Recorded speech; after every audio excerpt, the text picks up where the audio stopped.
Yes, well, I can say what Afriforums is because we had a congress of our local branches in Knysna in November last year, where our branches unanimously said that we want growing autonomy.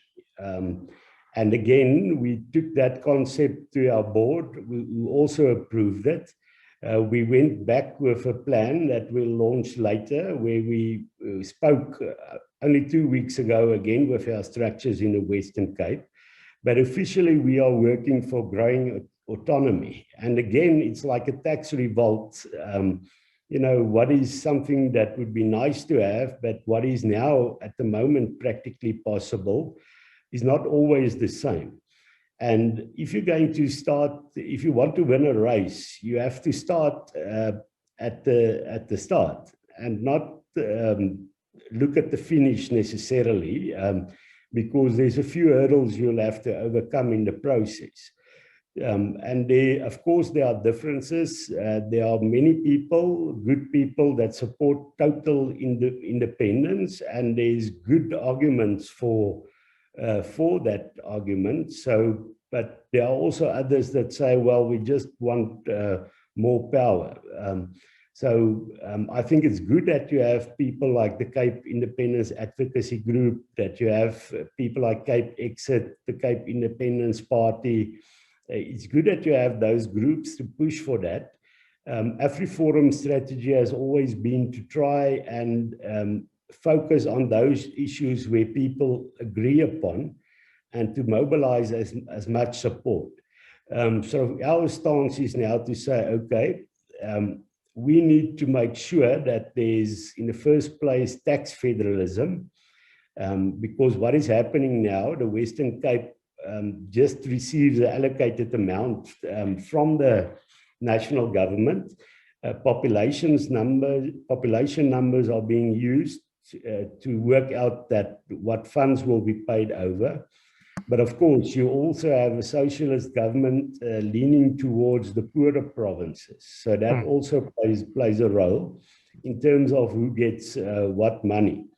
And then the Western Cape just gets an amount, and they can do with that money as they please, but they cannot change the amount they receive.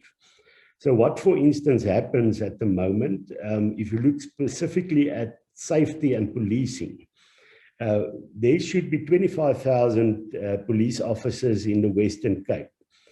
5,000 of those positions are vacant. When people left, it was not filled. So now there's only 20,000 police officers. But now the Western Cape has to try and do something. So you see the Premier now has this what they call leap officers, to try and fill the gap where the police can't be there because they have 5,000 positions short.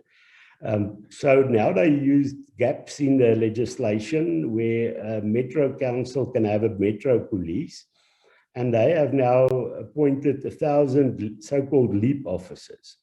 But that costs them more or less R1 billion a year to run that. And that is what it costs. You don't simply just pay a salary. You need vehicles, you need office space, you need equipment. So it's a huge amount of money. But because they are now filling the gap that is left by the national budget, because the national department receives money for the police. Now they have to use 1 billion of the money they receive, and they don't get more money because they are doing the job that the national government should have done. So they have to now cut elsewhere. So where are you going to cut? Are you going to take away from education? Are you going to take away from health? So that is a challenge. So our campaign is to say that there should be growing autonomy, and the Western Cape, let me just give 8 examples. They should get the tax that is being paid there, with a small portion going for things that national governments do or should do. And that is international relations and maybe the army, but of course, defense force. But that is also something the province can do, but you might make an argument in a good federal system, those are the two things that national governments, that's their competency. But then if you can get the tax for the other things, such as policing, energy, I think is very important, because the Western Cape is also being hit by Eskom's implosion with regard to the power supply that is not good. There are things that can be done in that regard with the new regulations, where municipalities has the possibility to make sure that they can create their own power. There's with regard to public transport, you're seeing deterioration. We saw an uproar over the last few months with regard to public transportation, water, education, health, and fisheries. You know, we have close ties to many people working in the fishing industry in the Western Cape, local communities on the West Coast, where fishing quotas is being given by a national government that is sitting in Pretoria, and you know, that gives fishing quotas to people that are not really fishers, fishermen or women. They are people that have political connections. So those are the kind of things that I think we should focus upon now. Then, of course, we need to go into a situation where we can have a referendum on these issues. You know, a referendum will not be binding on the national government, but of course, you know, we always take the attitude, if you in the 1970s spoke to an ANC member that was part of the struggle, and he said, do you think the national government would go into a system of one man, one vote? They would have said no, it would never happen. But it did not stop people from building support, building international support, building local support to put pressure on the government. So a referendum would be very efficient in the sense that it will provide a moral high ground for this growing independence or growing autonomy that we are working for. We know that the current legislation comes from 1983 with regard to referendums. In 1983, that act was used for a tri-chamber parliament, if you remember that, and of course also in 1992. But that legislation only allows for the president of the country to call a referendum, while the constitution allows the president as well as premiers to call a referendum. So that is one of the issues that we are going to focus upon. I know that the DA has started a parliamentary process to try and change that 1983 legislation to allow for premiers. But again, the ANC will oppose that. So we are preparing, but we haven't made it public. But I presume if I mention it now, it will be in the public domain. But we want to take the 1983 Act to the Constitutional Court to ask the Constitutional Court to give an instruction that Parliament should change it to be in line with the Constitution.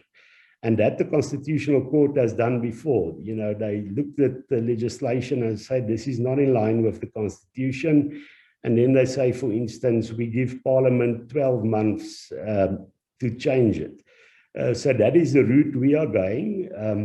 I think that is also important to say, why do we need civil society organizations and not just let political parties do this? And I think you need both. You need political parties to work in the legislatures to try and change what they can. And I think in the Western Cape, there are, you know, if you look at the DA, if you look at the Freedom Front, if even the ACDP are parties that I think can play a constructive role. But we need also to have another approach to say, let's mobilize societies and let's mobilize people outside of party politics and And that is the role that Afriforum would want to play with regard to growing autonomy. It wouldn't matter for which political party you vote.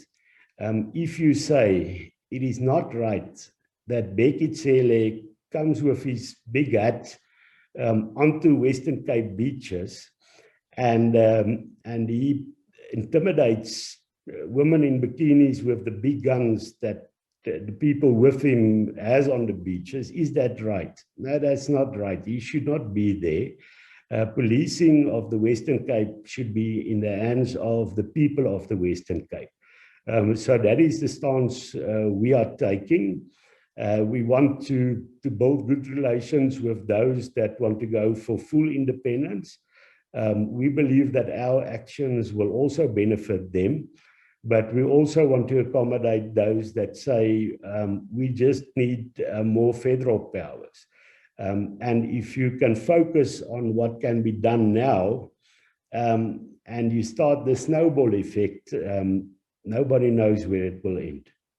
So, okay, if I understand you correctly, Afriforum is in favor of more autonomy for the provinces, and they are in favor of a practical route. And if it ends up with Cape Secession, that is where it ends up. Well, we won't stop it, of course, if it gets there. But what I've seen, unfortunately, you need a majority support for what you want to do in the Western Cape. And because I think people don't understand all these concepts necessarily, and it's not a problem, people are not all political scientists. They live a life where practicalities are important to them. What is happening every day? What are the bread and butter issues? And I think what we want to do is to say, to take this concept of growing autonomy and to say how it impacts on bread and butter issues. If the train doesn't work, or it is allowed that the train is being burnt down, because the taxi industry wants the routes or whatever. And you don't have the Western Cape government being able to address it because it is either a shared competency or it's either just a national competency. You have to say to people, you know what, if you want a working public transport system, then you need to support growing autonomy. And you can look at all these issues. If you don't want power cuts every now and then, and you want electricity to work, and you don't want corruption in the process, then you need to support growing autonomy with regard to electricity. And I think if we translate these issues into bread and butter issues, you will be able to show people that is what they want. If you, I once read that Henry Ford, when they asked him when he built the car, or he actually had this mass production that made cars affordable. Then they asked him, did you beforehand do some market research? And he said, no, if I did that, people would have wanted faster horses. And I think that is, this is something that would be to the benefit of the people, but you would have to show that, and you would have to show that practically. And I think the best way to get mass support is to take this on at the practical level. Of course, it does not mean that we are saying the Cape Independence Advocacy Group is wrong. I've met some of their people, highly intelligent people that I think they are doing good work. But this is a case of horses for causes. You need those groups to do that. But Afriforum's role is always that of a grassroots level, practical organization. And I think if we say, the problem is always if people have a disagreement on issues, they focus so much on those disagreements that they do not focus on those that they agree upon. And I think it can be mutually beneficial if we have a good working relationship and people respect the role that each organization has to play.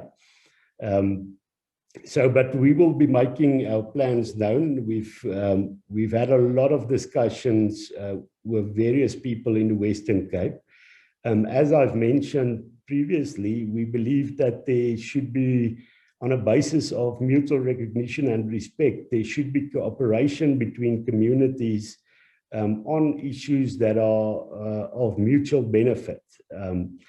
So Afriforum, as an inclusive Afrikaner organization, even though we have many colored people that are very loyal members of ours, Afriforum would not necessarily be the vehicle to mobilize all communities. You know, if somebody in Constantia listens to me now and they say, you know, this guy speaks with a very, very strong Afrikaans accent, they might not necessarily see me as a person that should play a good role.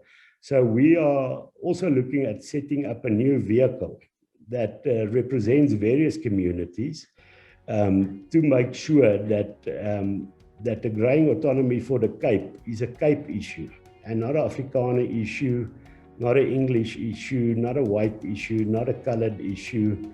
So that is the strategy, but I cannot say more, but we are working very hard on that at the moment.